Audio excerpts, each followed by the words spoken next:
كلمتين وبس.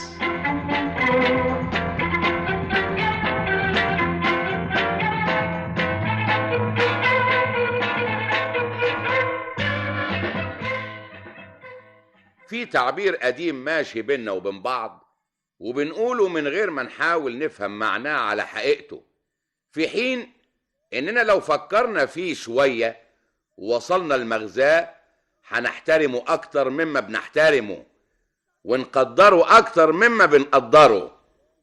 التعبير ده بيقول بيني وبين فلان عيش وملح، والمعنى الظاهري من الكلمة ان في بين الاتنين مودة وحب قديم وصداقة متينة، لكن المعنى الخفي للكلمة اكبر من كده بكتير، اذ ان وراه تعبير تاني فاهمينه هجس مع انه في منتهى الجد. وهذا التعبير التاني هو بيت الشعر العامي اللي بيقول اذا لم تكن لي والزمان شرنبرم فلا خير فيك والزمان ترللي. وشرنبرم هنا معناها شر مبرم، يعني شر حاصل حادث موجود. وترللي يا حضرات السادة الأفاضل يعني تراءى لي، أي ظهر لي، يعني وضح لي. يعني لو ما كنتش معايا والدنيا مدياني قفاها ومش شايف منها غير شرها، يبقى مفيش منك خير لما تضحك لي والحظ يديني وشه ويتراءى لي. وبيت الشعر ده هو اللي ورا كلمة العيش والملح، إذ إن المعروف يا حضرات المحترمين إن الواحد لما تضيق بيه الأحوال ويبقى والعياذ بالله على الحديدة ويمكن بيفكر يبيعها كمان، بيبقى مفيش قدامه حاجة ياكلها غير العيش اللي يغمسه بحبة الملح. واديني عقلك بقى لما تلاقي واحد صاحبك يجيلك برجليه وباختياره ومن غير ما حد يأثر عليه علشان ياكل معاك العيش والملح ده، ويشاركك أزمتك اللي انت فيها، ويحاول يخفف عنك الظروف اللي بتعدي بيها لحد ما تنتهي.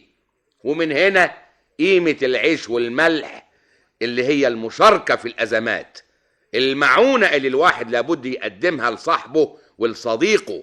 وده اللي لازم يكون، وده اللي لازم يحصل، إننا نقدر النعمة اللي بناكلها مع أصحابنا وحبايبنا وقرايبنا، مش بالكلام بس، لا، وبالعمل، بالمحاولة على إنهاء الأزمة. الكلام ده مش للأصحاب وبس أبدا، في أهم من الأصحاب والأصدقاء والأهل كمان. البلد، بلدنا اللي لازم نحتملها في أي أزمة تمر بيها، مش نديها وشنا ساعة غناها وبعدين نديها ظهرنا في ساعة أزمتها، لا، بالعكس، لازم نرد لها الجميل. لازم نحاول بكل طاقتنا إننا نقف يد واحدة في أي أزمة تمر بيها البلد عشان نعدي بيها البر السلامة للأمان، ونعمل بحق لقمة العيش اللي بيننا وبين البلد اللي شالتنا في طفولتنا وياما هتشيل بعد كده أولادنا وأولاد أولادنا. مش كده ولا إيه؟